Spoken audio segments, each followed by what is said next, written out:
So I'm here a little bit in fear and trepidation, talking about apologetics to artists. So here's my aim. This is a high aim. I want to convince all of you that you are apologists. You're artists, but you are apologists. Most Christians see apologetics as the job of the philosophical type. You write an 800-page tome on the fine-tuning argument, and that makes you an apologist. And it's a passion of mine to break down that stereotype and actually show that apologetics is for all believers. And I think it's a special task for the Christian artist. You have a unique medium and gift for doing apologetics. And I would argue especially in the context, the cultural context of the 21st century. So let's think for a moment about apologetics. What is it? How does it work? A key dimension of apologetics isn't apologizing for what we believe. It's to commend Christianity, and in particular to commend a Christian world view. Note the prefix, or the word view in terms of world view. So it's to commend, to convey, to transmit features, core features of how things are according to the biblical perspective. Again, perspective, viewpoint. So to be a Christian is to adopt a certain view of the world. A view that's true to how things are. We don't see it exhaustively, but in terms of the main categories and dimensions of how things are, as revealed by God, we see something. And that viewpoint the Christian has functions within certain categories. So I'm doing a bit of philosophy here. Certain categories that make sense of the world. I call these categoria. So there's categories that the Bible gives us, reveals to us, that we use in terms of our understanding, our viewpoint on the world. So the big one is there is a creator, a personal creator, and there's a creation. That's big picture stuff. We call that a cosmology. And there's mind-blowing consequences to that category, a creator and a creation. Humans, here's our anthropology. We are the image of God. And that makes all the difference to how we view human persons. We have categories in terms of what I call epic destiny, heaven. And I believe the Bible also talks about hell, part of our viewpoint on destiny. We have a viewpoint that says, and here's where you guys come in, there's a seen realm, the atomic, the biological, but there's also more than that. There's an unseen realm. There's a supernatural realm. Lots of ways to describe it. We live in a supernatural universe. There's more to reality than what we see at the surface level. It's a category. There's form to this world. Otherwise, we wouldn't walk out of this room. We couldn't hear. We couldn't see. But there's also freedom. And Christians have the most marvelous category for understanding how form and freedom go together. Now, the good artist works with that, even if you don't know the technical philosophy behind it. Good and evil as norms established by God. These are massive categories of a worldview. And they have a monumental bearing on how we view the world. Now, my point is this. Who better than artists to express the view? Who better than you guys? Or to sound the view? Because I picked up from the answer, yours, that we have people who work in musical form here. To express the view, to sound the view. Who better than you? And I also want to argue, make an apologetic to you, that the Christian artist works within those categories, whether you're thinking about them or not, because this is your viewpoint of the world. So you can't help but reflect the categorics of the biblical worldview. Most of the time, I think this is the way it works best. If artists start thinking very categorically about those categories there, you're probably going to produce something pretty bad. But because it's in the background, everything you do will reflect the categories of a biblical worldview. They'll be there. So, I'm a persuader. I don't know how big my task is. I don't know any of you. I know a few of you, perhaps. I want to persuade you as an apologist that you are all apologists. Okay? As briefly as I can. So let's think, how does Christian art work for apologetics? That's the question. Well, there's three things I want to highlight very briefly. This is an outline. The first is this, that the Christian artist uniquely unveils meaning. You have a special task in unveiling the meaning. So we live in a world which is full of meanings, multiple meanings, because God made it. There's the category, creator, creature. And these meanings extend in every direction. Because God made it, creation is meaning, with such depth, such profundity. And all humans are wired for meaning. Our fundamental drive is the will to find meaning. We're condemned to meaning because there's so much of it in the world. There's no escape from meaning. And one of the great purposes of art is to give expression to the meanings, especially the more elusive meanings, which tend to be the deepest meanings. It's my art aesthetic philosophy. You unveil elusive meaning. And sometimes this is overdone, but I think the artist has been given a gift to see just a little bit further. You go beyond ordinary perception, ordinary hearing. You see the deeper meanings, and you express the ones that are more elusive, the ones that are more hidden. Peter Berger, he talks a lot about signals of transcendence.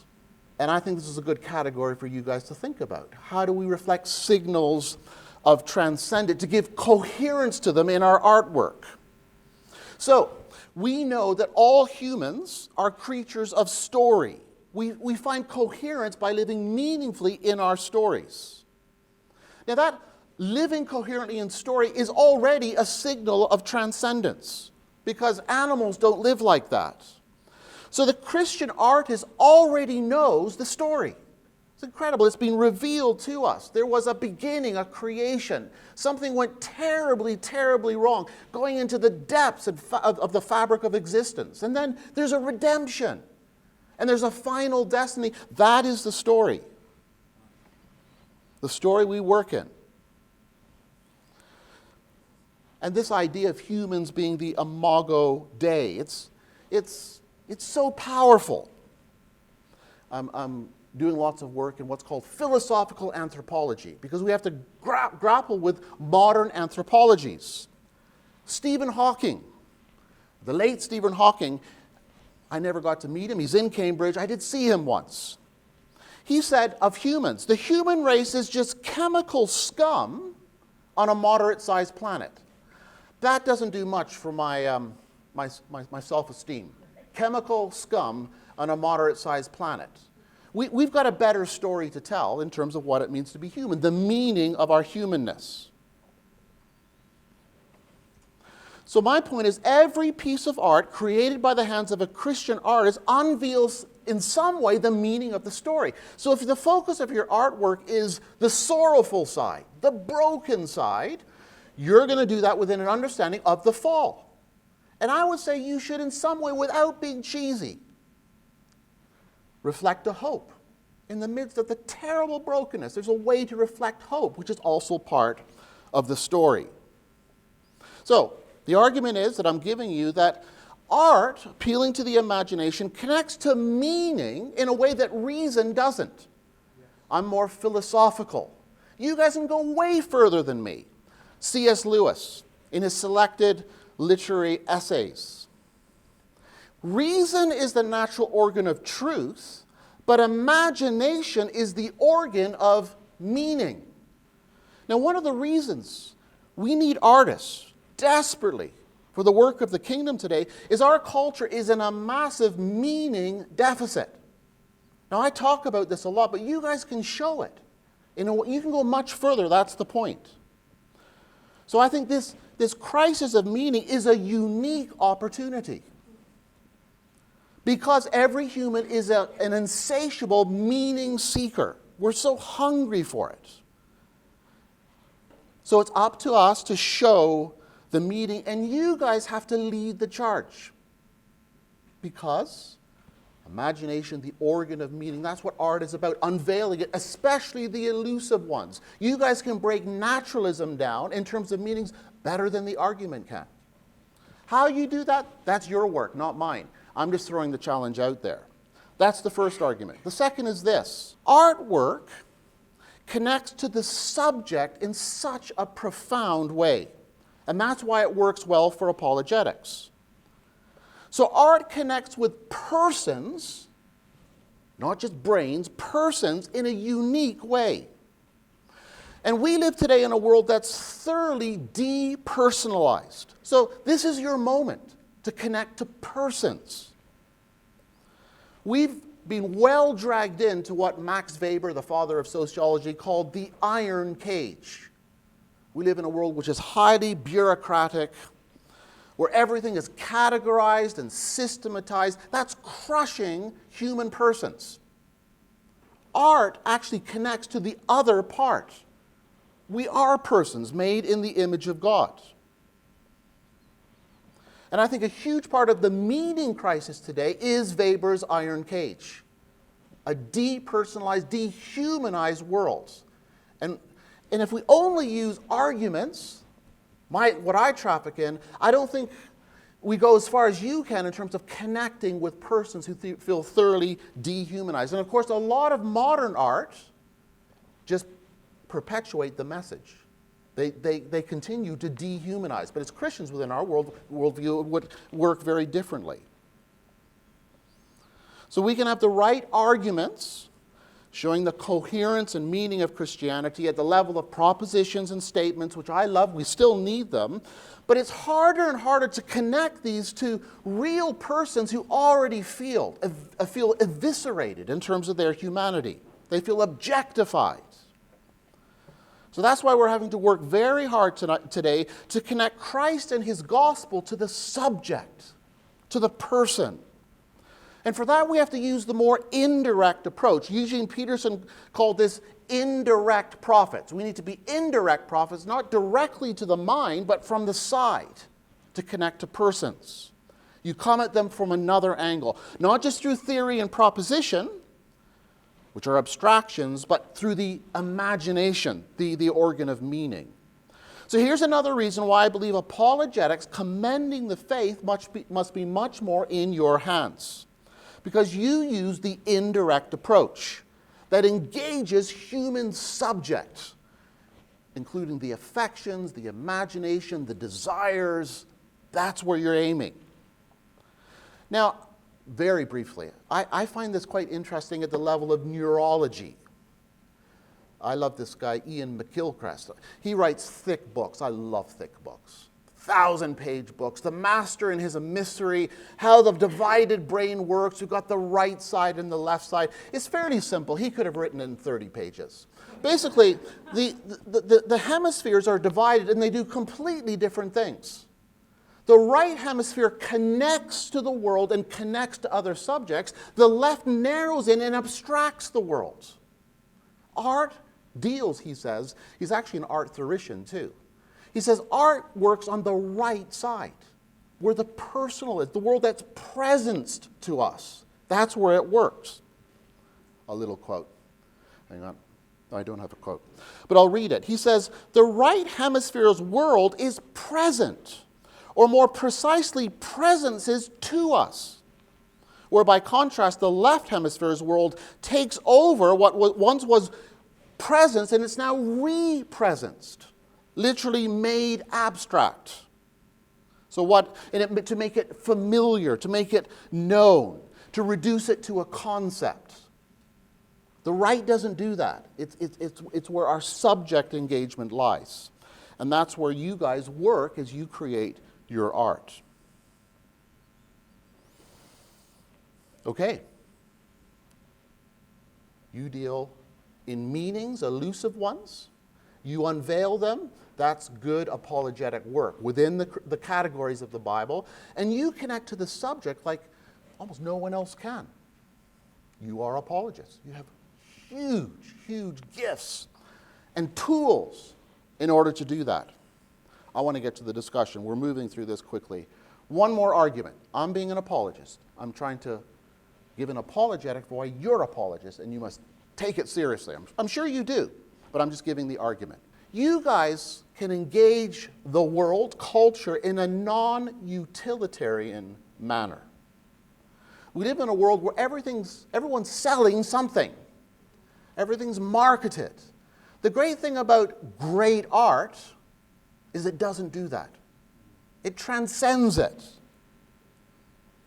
It's part of what we call the malaise of modernity. Everything is so functional. Everything is so utilitarian. Everything's reduced to a technique. Some are reducing art to that, but this is the problem. And if something isn't practical, it doesn't have utility, it's seen as useless. Well, here the artist should say, amen, with Oscar Wilde, who in his preface to Dorian Gray said, all art is quite useless. And he's absolutely right. At the practical level of utility. Art doesn't serve practical utility. Art theorists call this disinterestedness. Art doesn't satisfy the core desires of human biology. If I'm starving to death, I'm not going to look at your sculptures. I'm going to go get a meal. And I need my hunger to be satisfied before I can enjoy your sculptures. It's disinterested in that sense. If I'm freezing cold, if this room was below zero, I wouldn't stay here. I'd go and find a warm room. Because this art does nothing to keep me warm. In that sense, it's absolutely useless. It doesn't serve utility. And that frees it then to function on another level. Call it soul level, spirit level, heart level, affectivity level. That's the wonder of art. So it takes us beyond basic utility, which is important, but it goes beyond that to other kinds of meanings, the more elusive ones beyond our biology. So as Christians, we stand in categories which have such depth and weight of meaning. When I go to a church on Sunday morning, I want to come out with some sense of the depth of the meaning of what I believe and what I've surrendered my life to. I don't need more banality. I need to be overwhelmed somewhat by the depth of meaning of what we believe. And that's what great art is meant to do. It's not sentimental. That's my first kind of critical faculty when I use my critical reason with art. How do I feel this? And I think I can detect what's sentimental. I just want to consume this to create some surface feeling. Great art resists that. I love film. I love art film. I love art film because it tends not to traffic in sentimentality. And of course, to be in the presence of great art is to be taken beyond yourself. That's the great thing in an age of narcissism. We need something which is so deep that it takes us out of ourselves so we can appreciate something greater than us, something other than us. In that sense, it's the doorway to worship. Not self-worship, the worship of God ultimately, but adoration. Roger Scruton, one of my favorite art theorists, art has a function, he says, for adoration. Again, in the world, that's the iron cage. Everything's utility, everything's function, everything's quite one-dimensional. Great art is essential in this world. So Dostoevsky overquoted, but the idiot, beauty will save the world. There's a lot of truth to that. We need Christ ultimately, but beauty can play a remarkable function in this moment because it's disinterested. It goes beyond our bare utility needs. So, I'm more of a verbal apologist. I can argue for these things, but you can show it. You can make it audible. You can make it visual. And that's why your calling, I believe, is essential for the cause of Christ and his kingdom. So there are some key reasons why I think art needs to be now at the forefront of the apologetic cause in a non-utilitarian fashion. Lots of it, 5 huge sculptures to the center of Cambridge. And it functioned as an apologetic in exactly the way I'm talking about. It was amazing. Let me leave you with a quote by my favorite thinker, who was also a poet. He used aphorism, not just proposition, Blaise Pascal. He could have been a great artist too, I'm sure. We don't know if he did create art, but I love this. Men despise religion. They hate it and are afraid it may be true. The cure for this is first to ensure that religion is not contrary to reason, but worthy of reverence and respect. That's my job. I like this next bit. Next, make it attractive. Oh, we're in aesthetic categories here. Make it attractive. Make good men wish it were true. Indirect profit. Appealing to something else, to longing. Make them wish it were true. And then show that it is. Now, I'm leading the Advanced Apologetic Network. We had an argument about this. They said the show that it is means go back to the rational argument. A show is still aesthetic. You have to live it out in the world. You have to show it, which is part of the work of the artist. Make it attractive, appealing, clearly in an aesthetic dimension.